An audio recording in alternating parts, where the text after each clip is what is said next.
the shadows of storm and night, the mysteries of life and light, from unearthly peculiarities, celestial and divine, to apparitions and transcendental signs. You're listening to the Spirit Podcast. Hi, friends, and welcome to the Spirit Podcast. I'm your host, Beck. And I'm your co-host, Steph. Hi, Steph. How you doing, Beck? This is the most wonderful time of the year, isn't it? It's the fall. It is the fall. So, let me ask you something. What is your favorite treat for Halloween? Oh, it's candy corn. No. It's Tops. Candy corn's the worst. No, it's the best, Beck. You don't understand. I'm more of a Reese's peanut butter cup girl myself. But have you tried those sweaty balls? Sweaty balls. Those are only for Christmas stuff. No, they're for any time of the year. All year round? All year round. Sweaty. On this episode, we had a wonderful guest who shares all things Sardinia, Italy. He's my brother. He's your brother? Yes, we had a great interview. Is there any parting words you'd like to say before we go into the interview? Make sure this season is full of candy corn and sweaty balls. Sweaty balls. I'm going to lead us in with one of Steph's acoustic songs. Enjoy.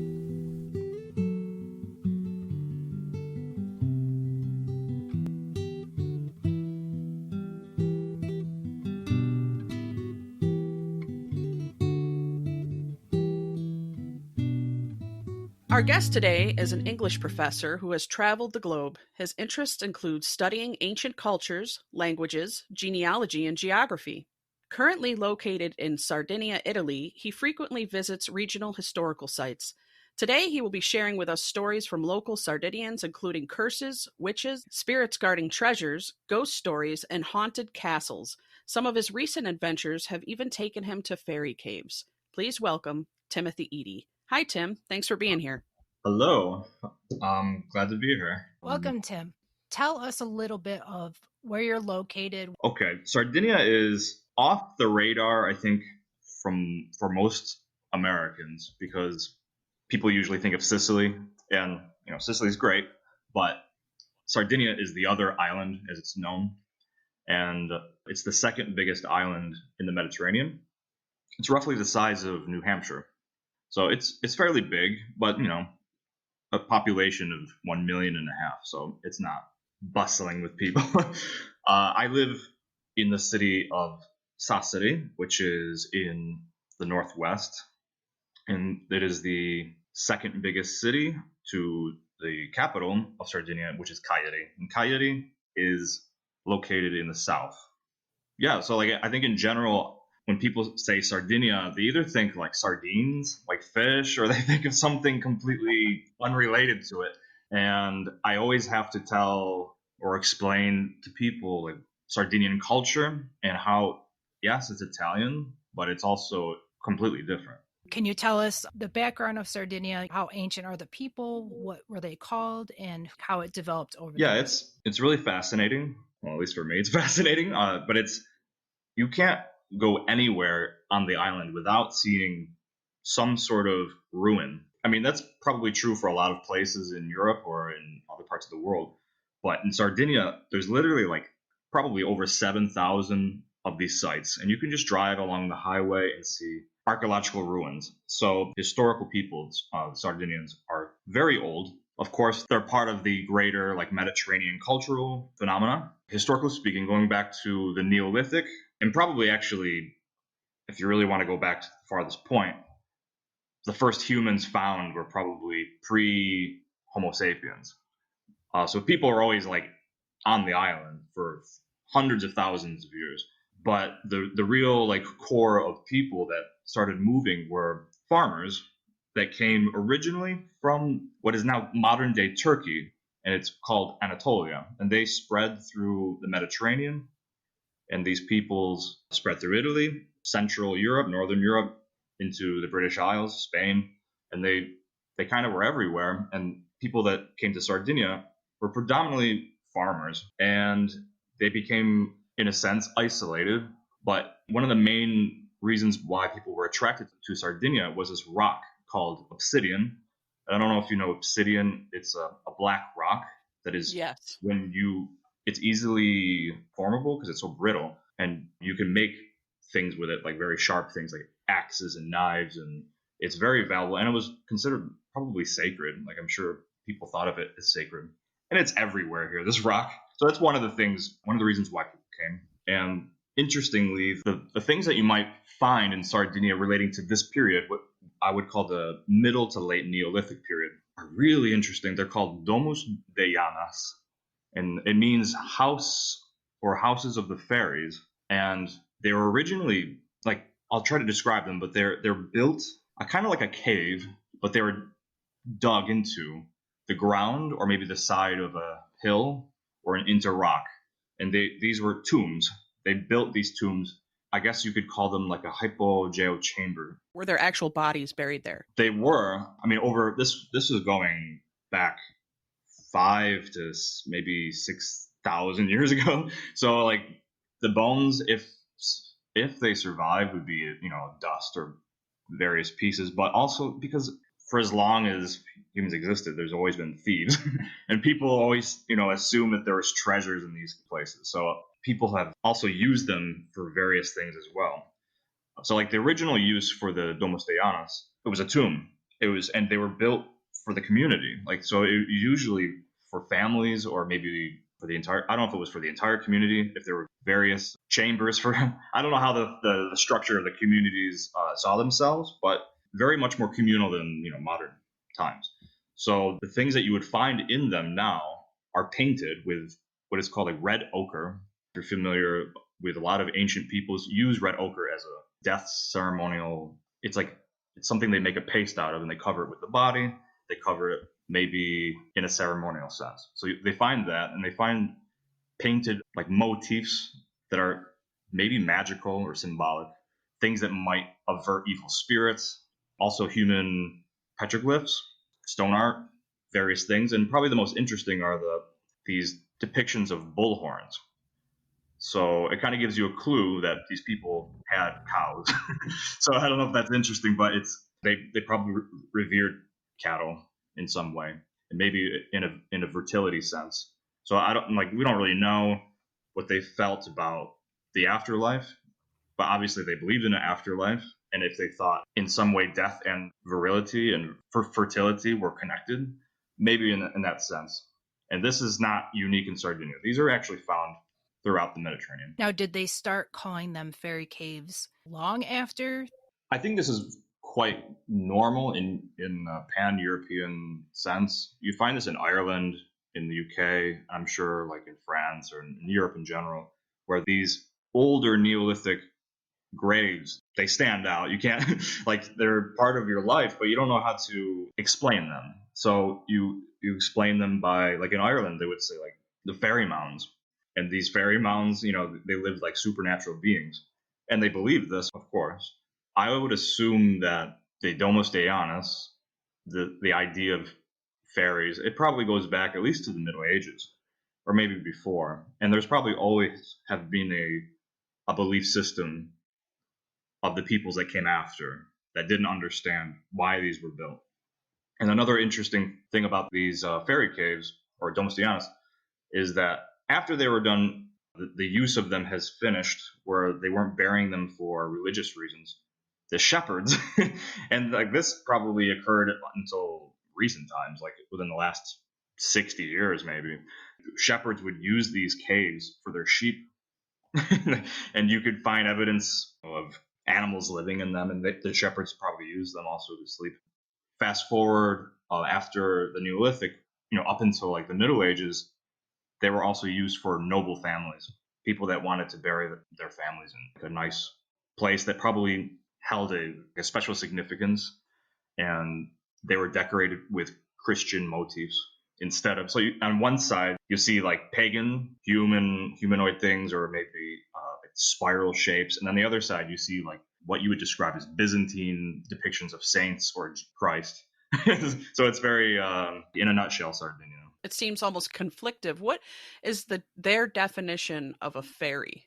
Probably, I would say a fairy is in the modern sense. Like I think it's very borrowed also from American and European broad culture. So like a little person, like I've been to this village in the south. They painted them on the houses, like little gnome or fairy like peoples on the bottoms of the houses. And I think on one side they could be like these helpers. You find this in European mythology like everywhere. Like they can help you, but also they can, play tricks on you.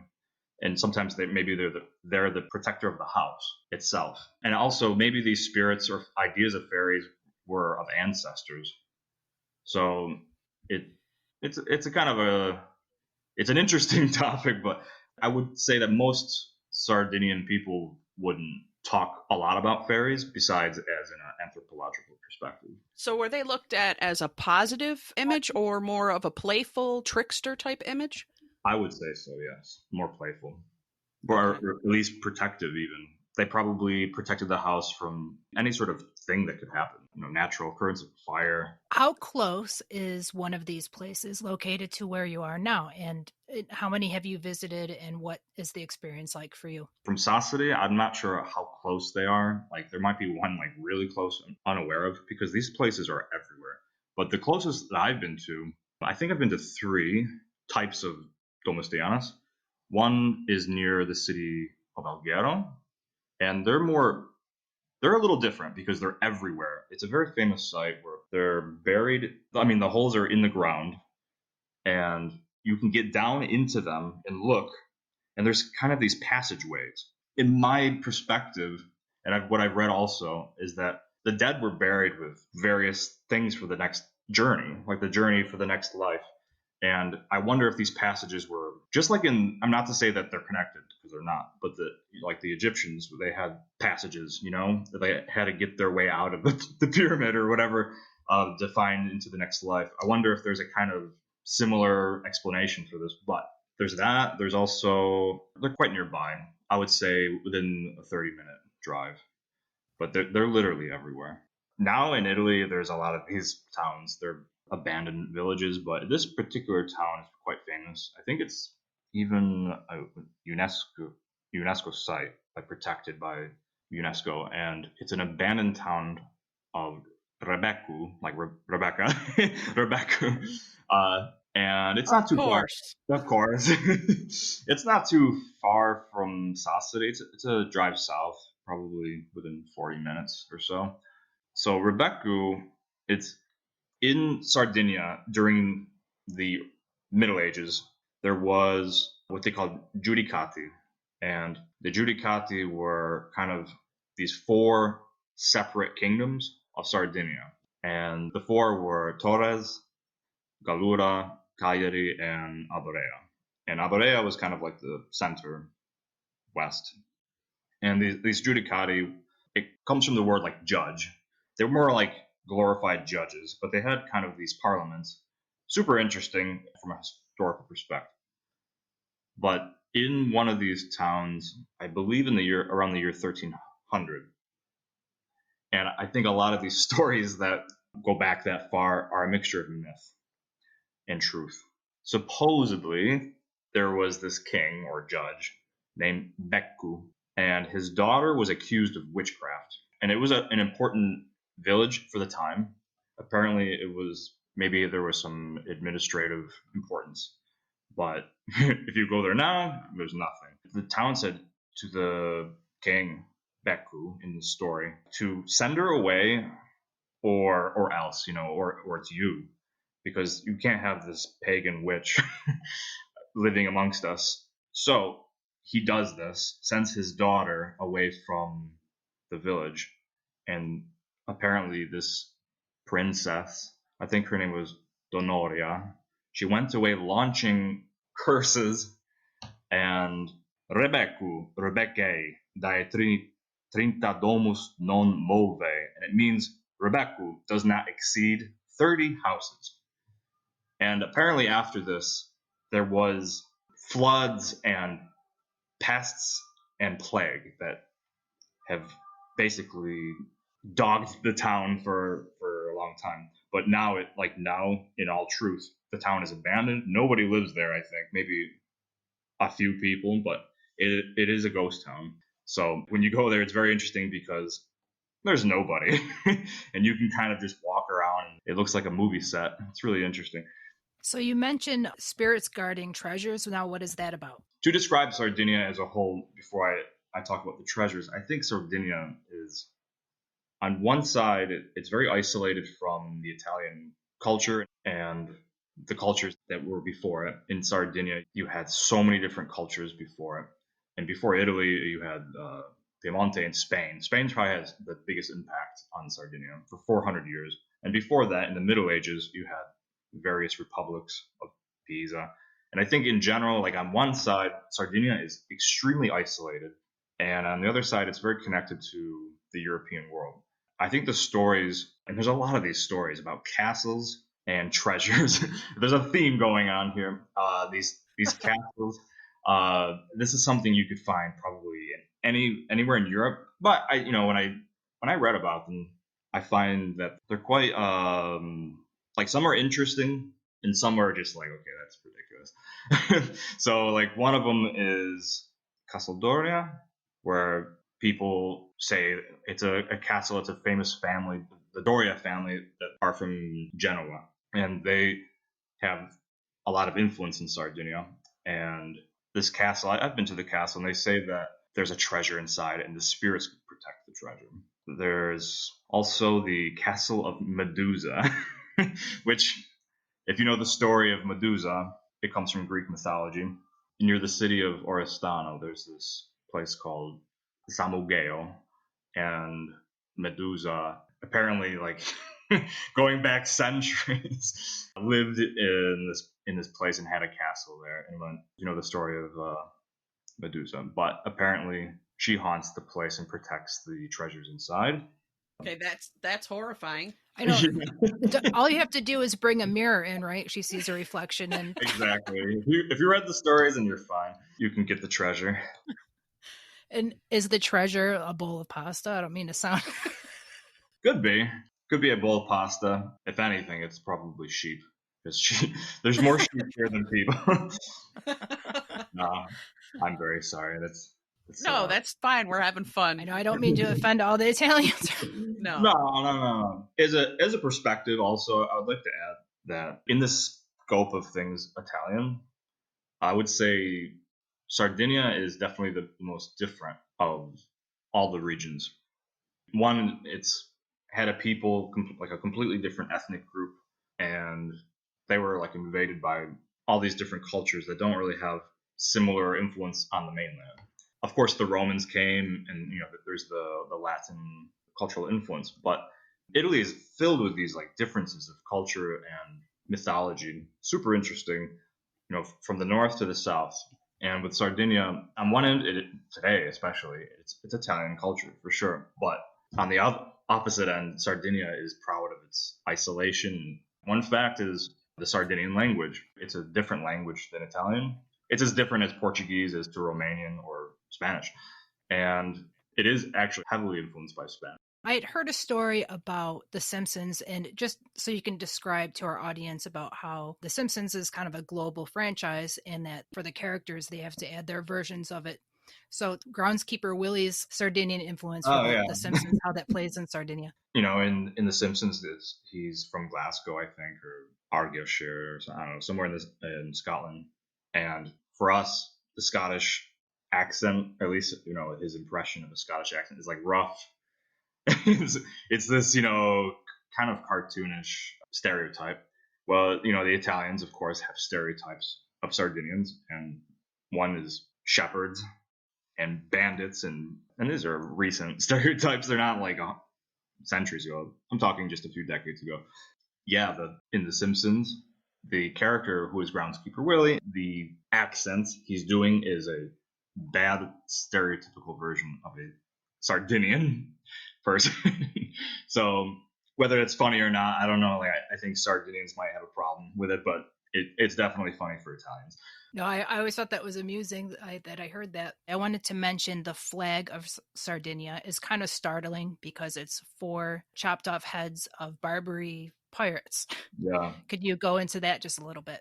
After the fall of Rome, you have this kind of chaos in the Mediterranean and stability and the safety of people. Maybe going back centuries in Sardinia, seafaring was a thing. But I think after the fall of Rome, there was this period of what they call like Byzantine period, which actually lasted for a few centuries, brought back some stability. But during the conquest of Islam in North Africa and into Spain, a lot of the sea in the Mediterranean was pirated. There was a lot of pirates, and this problem was a reality up until the 19th century. So they would land, these pirates would land on the coast and take people as slaves. Obviously, this is something that it's maybe hard for us to relate to, but this was like, it impacted Sardinian culture hugely because Sardinians stopped being a seafaring people, always looked more to the hills and into far away as possible from the dangerous sea because there's always been invaders. With these people, I guess the Catalans, the kingdom in Spain, they built these towers along the coast, and it was to defend from the pirates.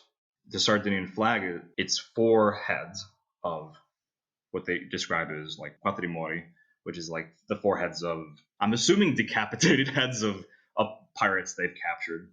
On the lighter side of it, there's a beer, which is like an institution here called Ichnusa. And Ichnusa is like the official Sardinian beer. On the flag, the version that in the past, it has them blindfolded, these 4 heads. But now they're not wearing the blindfolds. They look happy. They look nice. It's not so like, oh, God. And then I've seen even T-shirts for like gay pride where the heads face each other and kiss. So it's Wow. nice now. Yeah, it's not as Not as threatening. but yeah, it's part of their culture. I mean, all over. We've got witches, we've got pirates, we've got treasures, we got fairies. What else do we have? Okay, so in Sassari, I know a few ghost stories that I've read, but some of my wife's friends are quite interested in witchcraft. Not witchcraft like neo-paganism, but I guess you'd describe it as, in Italian, it's like malocchi. It's a kind of Mediterranean witchcraft, and it's considered more natural. I can go back to that after, but yeah, they're in Sassari. There's a few places that are supposedly haunted, and I've talked to people who are atheists, but they kind of believe it's haunted. like it's still like I wouldn't sleep there if you had me sleep. So one place, I don't know the name of it, but it looks like a Victorian house. Typical 19th century opulence where people have lots of money and they build these big mansions. And it's beautiful. It's like literally like 5 minutes from walking distance from where I live.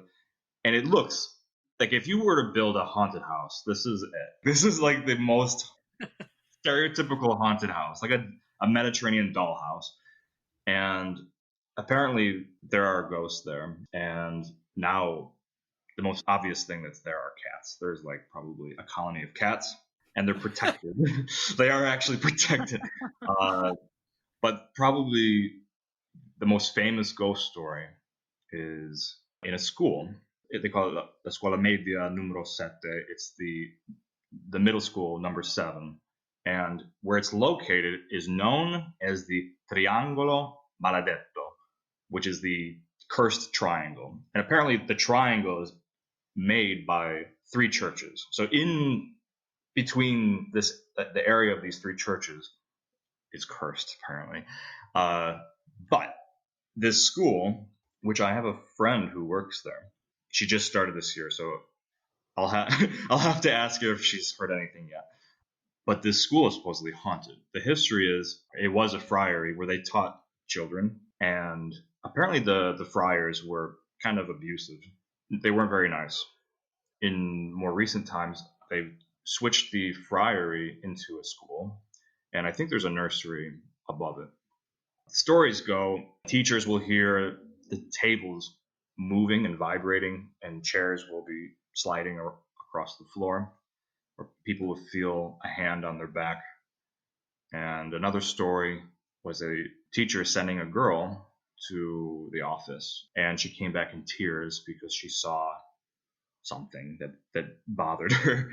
And I think in the same story, they sent a boy there into a music hall, and he came back much, much later. And the teacher got mad, said, "Where were you?" And he's like, "Oh, there was a child asking me to play piano."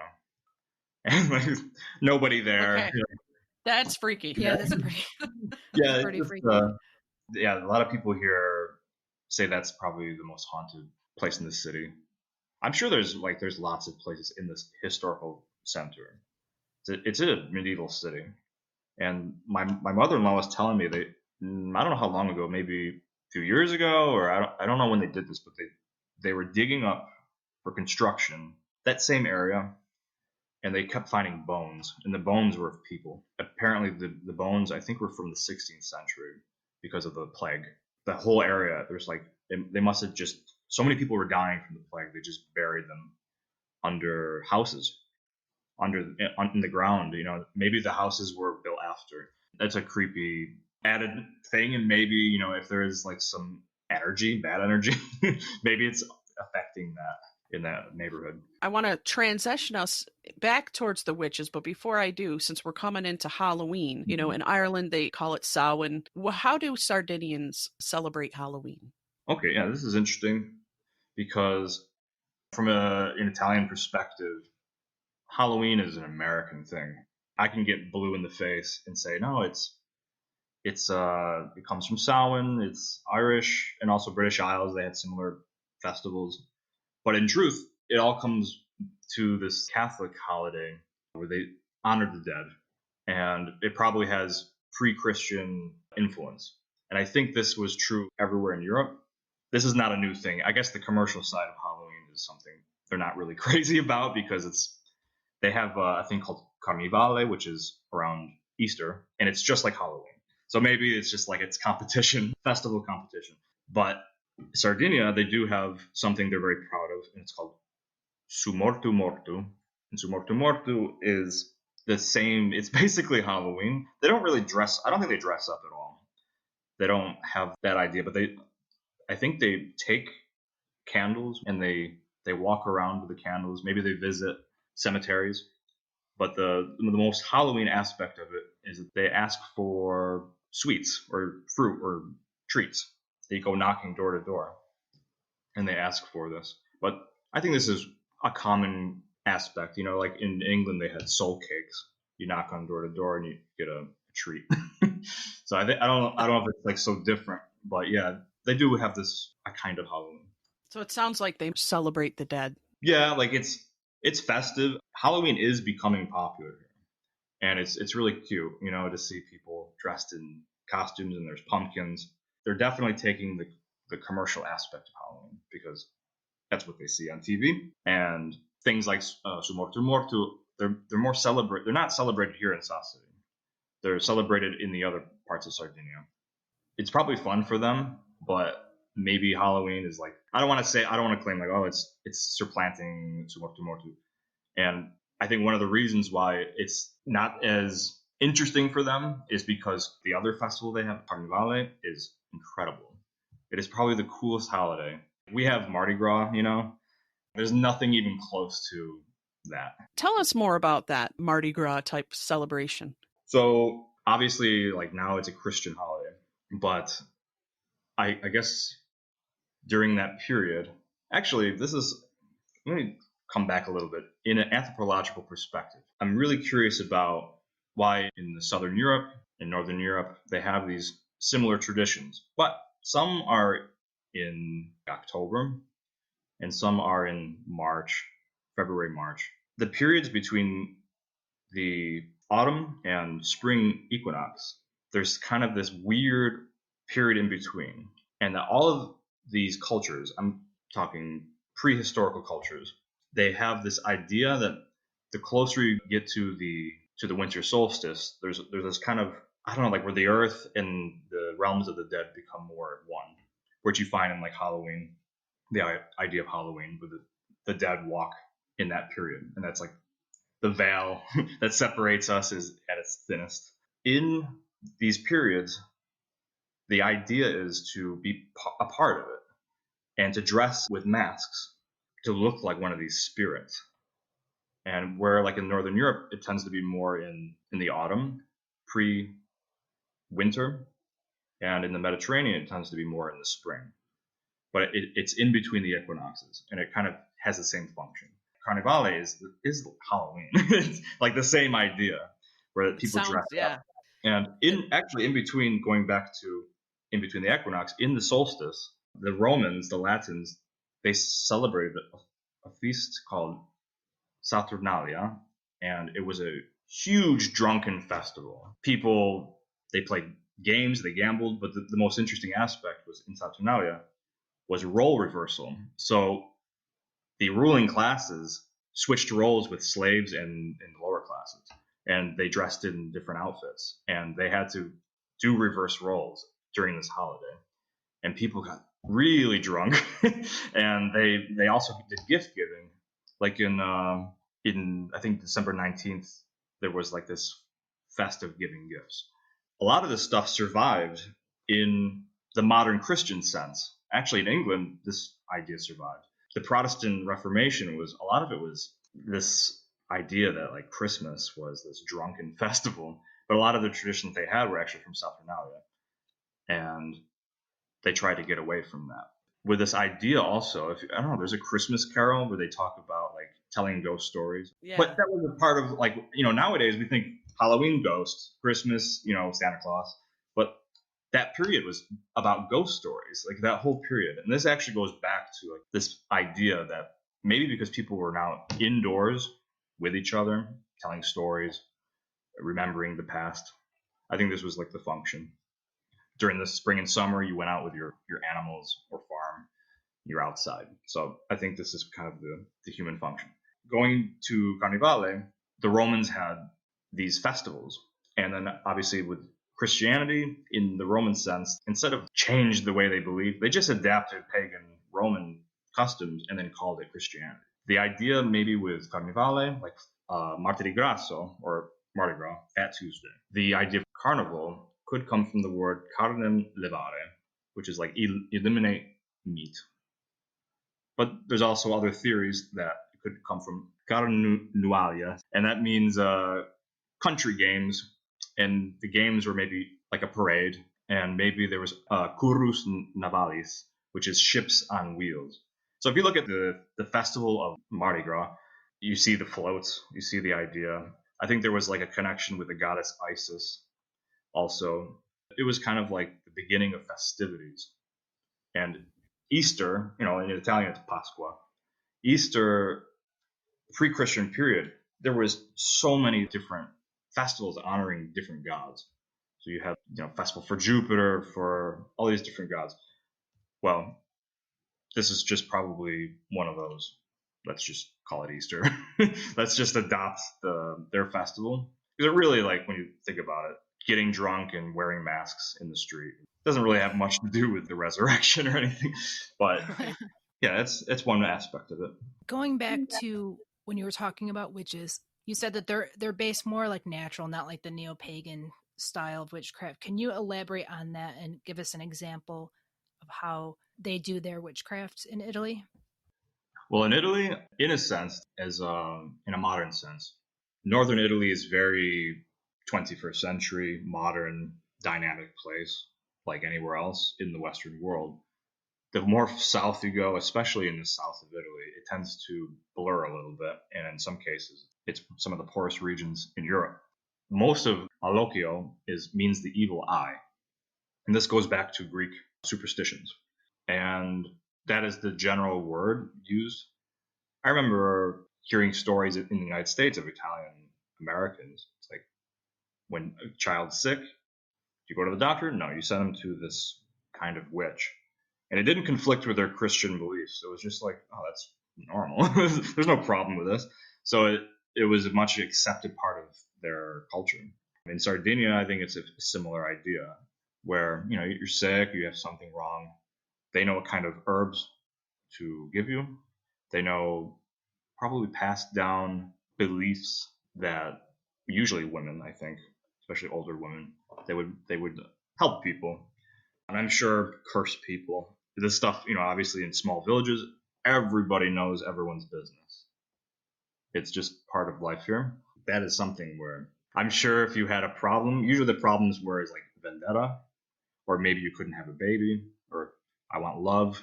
It's, typical human nature. And these people performed the rites. Sadly, these people, they probably held all this interesting knowledge. But during the Counter-Reformation, and also like, especially when the Spanish were here, they kind of went against them hardcore. They really, if they knew there was a kind of witch, they would hang or burn them. There's even an interesting museum talking about these particular witches. And unfortunately, a lot of them were killed in that period. In reality, they're probably just kind of like a doctor. Like I know there is a more mystical side, but they probably. Yeah, I was going to say they're more like a shaman. Yeah, and I think a lot of in this country, the Catholic Church is such a huge presence. I think, well, okay, like in an American point of view, we tend to separate everything, like Christianity versus paganism. Everything's black and white. In Italy, and especially in the south of Europe, Mediterranean culture, it's more gray. Festivals are so obviously pagan. During the most pagan aspect of Sardinian life, and I can't not talk about this, is during the festivities of Carnivale. In the festivities, they have these people dress, usually in shepherd towns, but they dress in these outfits that look like goats or cows. And they have really strange, like if you were an outsider, you're like, what is this? It looks like it's really spooky. The most famous in Sardinia is the mamutones, and they are paired together with I don't know if I'm pronouncing this right, but it's the isoladores. So it's basically these people with these masks and fur like an animal, and they have bells all around them, and they're kind of demonic or spiritual, but these people dress up like it, and they parade through the street. These mamutones. The isoladores, they're dressed in a different type of outfit, usually in red, with red hats and a white, kind of like eyes wide shut face. Like the really, like it's a blank expression face. And they have these beasts along with these. So like the mamutones with the isoladores, they take the lasso and they lasso them. And actually, as they go through the crowd, and this is fun for tourists, but these people lasso women because it's supposed to be good luck. Yeah, so that's interesting. And they have all of these different outfits. Some differ, like the turpos in Orotelli. It's just like a hood with darkened faces, like black faces, like with soot. And then they have the boes e merdules in Otana, and that is like a cow face with huge horns and these white fur. So they look like animals, basically. And others have goat heads with the actual goat skull on the head. If you think there's like any connection with Christianity, I don't think there is. Honestly, I think it's definitely part of their shepherd tradition. And it's really fantastic, actually. It's the best part of being in Sardinia. Have you had any personal ghost experiences where you live? I know that you don't live in a very old building, but have you had any experiences? In the apartment, no. With the neighbors, yes. No, the neighbors are a bit spooky. No, here it's quiet. I've never felt like, when I lived in New York, I've lived in places where I get the chill. Like you get that feeling somebody's with you, but you're all alone. Here I haven't felt that way yet, except maybe when I've gone, in these historical places, like I said earlier, like Domestianus. The other big feature of Sardinia, probably the biggest feature I cannot not tell about, is the Nuragic culture. So the Nuragic culture were these people that came to Sardinia, and during the Bronze Age, there was this kind of cultural phenomena, and these peoples from like the north of Sardinia and spread southward, they're known by the things they built, and these things are called nuraghe or nuraghi. They're towers, and there's like 7,000 of these towers everywhere, and you can go inside them. And they were built in the Bronze Age, and some of them were spiritual, they think, and others were maybe for military defense or like a castle. But they're everywhere, like you can't miss them.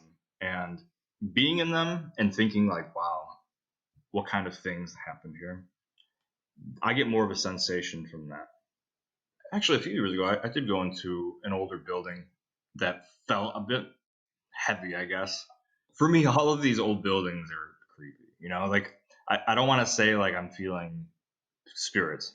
Before my wife and I got married, she moved into an apartment, and I'm guessing this apartment was built either during or before the fascism period. It was probably the creepiest place in South City. The rooms were huge. The ceilings were like typical vaulted ceilings, like you couldn't reach it even with a broom in your hand. Huge, an incredible place. And then, very typical in Italy, they leave the furniture for the next occupant.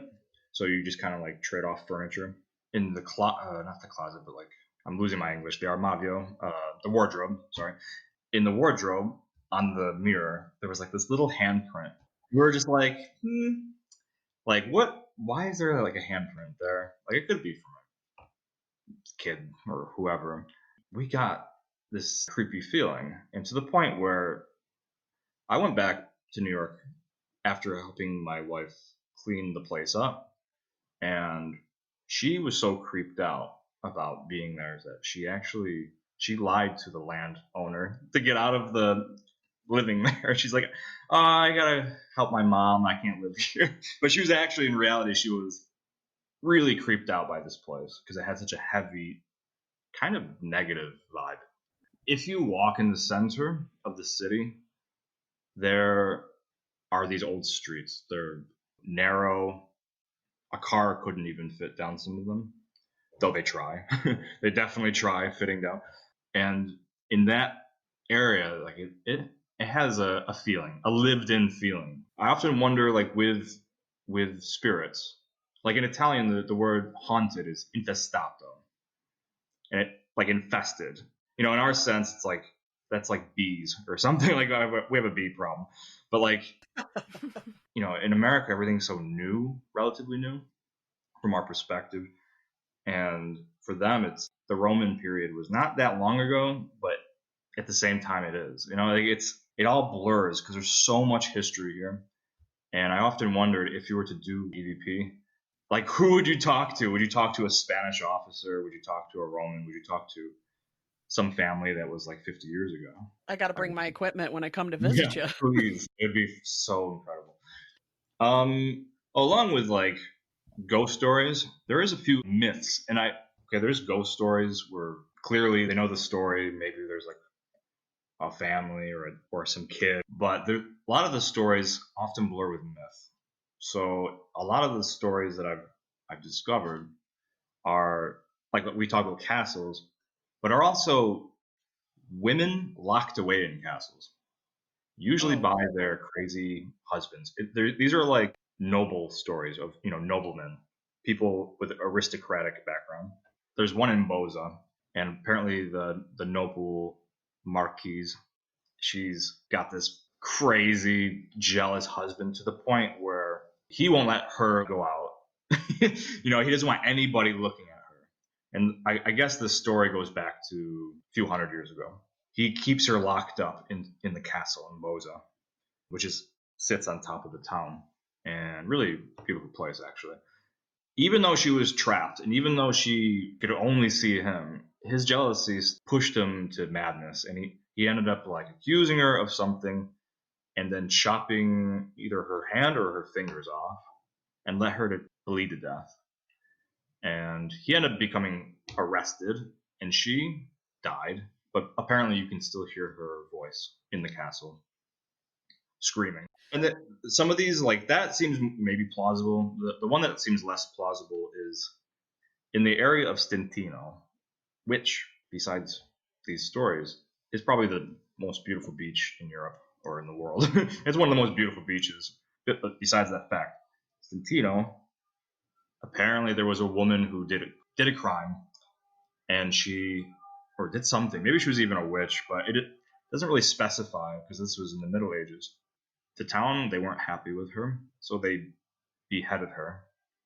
I don't know if there was a trial or if it was kind of like hang jury, but they beheaded her, and they buried the body under a church, and then they threw the head into the sea. So apparently, if you're in this particular spot, you can hear her voice on the waves. But I think with these stories, it's kind of like a mix of probably it happened, and then there's mythology involved.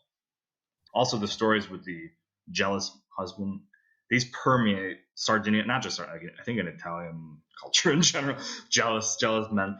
Oh, and then there's another story. This is actually quite interesting. There's a mining camp not too far from Sassari, near Alghero and Argentiera. In Argentiera, it looks, if you were to travel there, besides it being beautiful, this camp, it looks like typical Wild West mining place. And it's abandoned now, of course. I think maybe they were looking for silver. And there was an accident, much like in Syracuse, New York. I remember there was the mining accident during World War I. Like 50 people died. It's a similar story where a lot of people died. It's to the point where they have ghost hunters that go there. Apparently, you can hear the pickaxes picking. Tink, tink, tink, tink. Sometimes it's been reported that someone questions, like, why are they there? Or get out. These spirits are very angry. They appear to be very angry. And maybe because they lived in underground for like most of their work and their life. And then they died like in a brutal way. I found a website where they talk about, this is the ghost hunters, but I think everything they posted was taken offline or off YouTube. So sadly, I was really curious to see what they found. Maybe that's too bad. Yeah, I'll have to go there myself. But it is kind of creepy there. You drive there, it looks like a typical Wild West. They could film a Wild West film there. Like a spaghetti western. Yeah, actually, a lot of spaghetti westerns were filmed in Sardinia. Interesting fact. 2 murder stories. The first story I'll tell is the murder of an American. And this person, her name was Ellen Rose Giles. Quite a pretty woman. Incredible accomplishments, especially for that time period. She was born on March 11th in 1874 from Philadelphia. And she died in Sassari, where I live, on the 15th of January, 1914.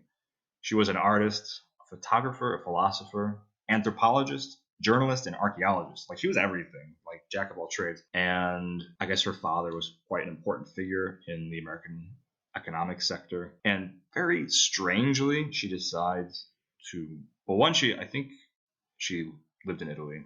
She must have, I think she learned Italian and she could speak 6 or 7 other languages. So she was an incredible woman. And for some reason, she moved to Sassari. Now, in that period, here in Sassari, it must have been very provincial. And for her to come here, I'm not saying like there wasn't a reason, but it seems kind of strange for her to move here. Besides that, her mother moved with her also. And on that night where they found her dead, it was reported that she died. I don't know if it was by accident, but the Italian newspapers didn't really make a big deal about it. But in the U.S., they thought circumstances were fishy. They think she was probably murdered.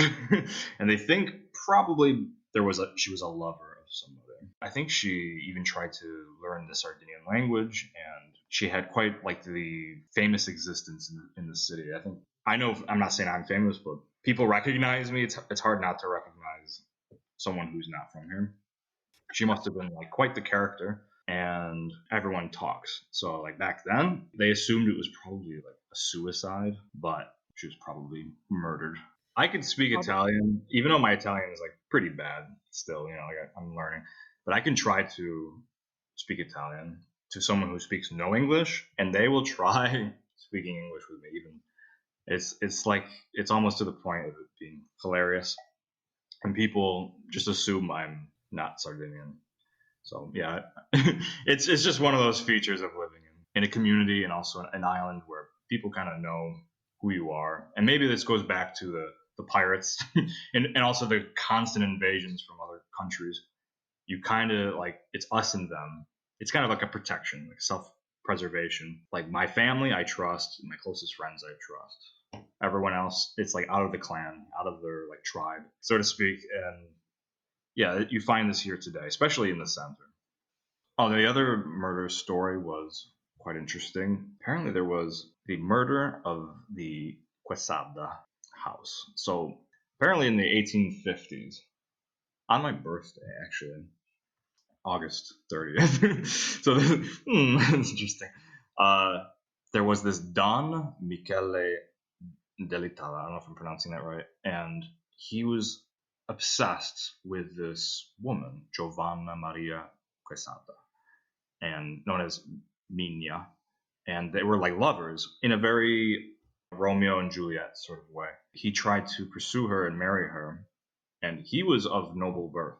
The girl's family, I don't think, was, but the mother did not like this Don Michele, so she always refused his hand in marriage because her mother didn't agree to it. So there was one moment where he attempted to ask her hand, and the mother got in the way, and I guess Michele lost his head. Like, he just couldn't take it anymore, and his passions took the better of him. He pulled a gun out, and he pulled the trigger. And his love, Giovanna, Michele pointed the gun at the mother. Giovanna stepped in front of the gun to protect her mother, and he accidentally shot his love. And now he's freaking out. He bends down to her, and he's trying to save her life. But knowing that he's like probably going to lose her, he gets into this rage, and he tries to kill the mother. He starts attacking the Signora Quesada and stabbed her several times. Then the father and the uncle apparently stepped in. This is incessity, this was I don't know if this was a common feature, but passions happen, and I guess they hanged him for this crime.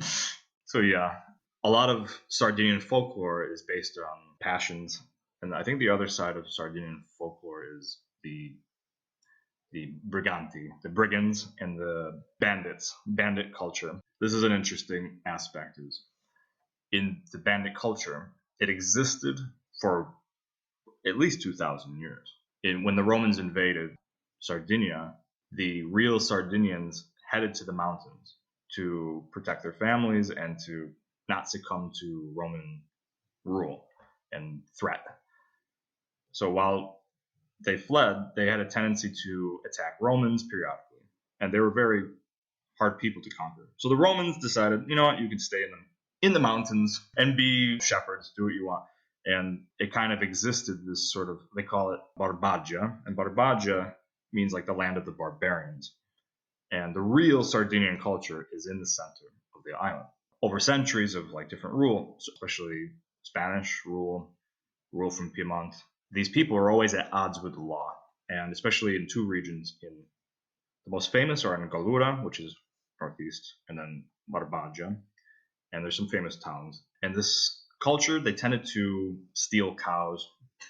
Like the Wild West, they stole cows, but they also kidnapped people. They kind of practice this sort of, they call it like barantia, and it's this machismo, like macho behavior of like behaving like a real man. So if someone stole your cow, well, you had to do the same, and then family feuds would happen. There was a famous brigante, and they called him like Diavolo. He was brutal. Some of these people, you can say maybe they were freedom fighters against, an oppressive system where they were just trying to eat bread, and then the authorities would hang them. But this guy, he went after people and killed with no thought. Like, he was the devil, and he was a big, imposing person. Apparently, he killed several people. This is a culture that actually, it still goes on today. It's not over. People still get in trouble. These feuds, they don't like to talk about it, but on the news, turn on, somebody's killed, somebody dies, and it's these feuds that keep going on and on. Yeah, it's still today. It's not as bad as it used to be. I think people are opening up to the world of tourism and prospects. It depends. Like, prospects for people, some people, they dream of leaving the island and moving to the bigger cities of the mainland. And some people don't. They want to be this sort of shepherd king, like the shepherd that it gets the respect of everyone in the village, and they embrace the culture that's there. And they don't. It's kind of like they're stuck in this sort of never-ending cycle of violence in prison and then getting out. And it's a Wild West scenario. And it's not so bad today, I think, but like in the past, even like just a few decades ago, they had some bad stories. And one of the people they kidnapped was, for Italians, famous singer. His name is Fabrizio De André, and he was kidnapped. And he actually supported his kidnappers. He actually sided with them. He's like, like this is. I think it was more of a political reason why he did so. But yeah, this culture, that's a part of Sardinia. One part is beaches, beautiful, that are Caribbean beaches, and delicious food, and then the other side is sheep and feuding, family feuds. So it's kind of an interesting duality. Well, you've taught us a lot, Tim, about Sardinia and the history and even the present festivals and rich cultures. And we want to thank you for coming on to our show. Thank you. Thank you for having me. I really liked sharing this because I'm very passionate about it. Thanks again, Tim, for being on our show. All the way from Sardinia, Italy, with your wonderful cultural histories and stories. Thank you. To the Spirit Podcast. Supernatural Science. Aliens. From Ghost. Psychic. Mystic. Spirits. Divine Source. Heaven. Dead. Magic.